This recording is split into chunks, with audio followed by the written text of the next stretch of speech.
اب ہم الف لام میم سے بات کو آغاز کرتے ہیں۔ الف لام میم،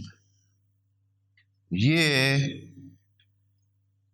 اسی طرح ہی تمام اس میں لکھے جاتے ہیں قرآن میں۔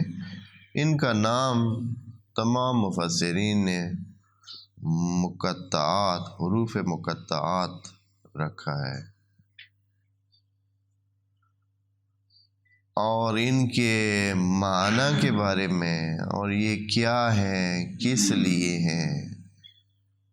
بے حساب نظریے قائم ہوئے چونکہ یہ صرف اس صورت کی ابتدا میں نہیں ہے، بہت ساری صورتوں کی ابتدا میں یہ حروف پائے جاتے ہیں۔ بہت تو نہیں کہہ سکتے ہیں، کچھ صورتوں کے ابتدائی الفاظ یہی ہیں، یعنی جیسے یہاں الف لام میم ہے، کسی اور صورت کے اول میں الف لام را ہوگا، کہیں صرف نون ہے، کہیں کاف ہا یا عین صاد ہے، کہیں یا سین ہے، کہیں تو ہا ہے، تو ہیں کچھ صورتوں کے ابتدا میں۔ تو مفسرین یہاں تگ و دو میں لگ گئے ہیں اپنے بیان کے حوالے سے، ان کی وضاحت کرنے کے حوالے سے، اول سے لے کر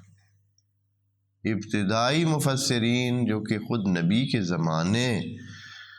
سے تھے اور نبی کے ساتھ اصحاب رسول خدا میں سے تھے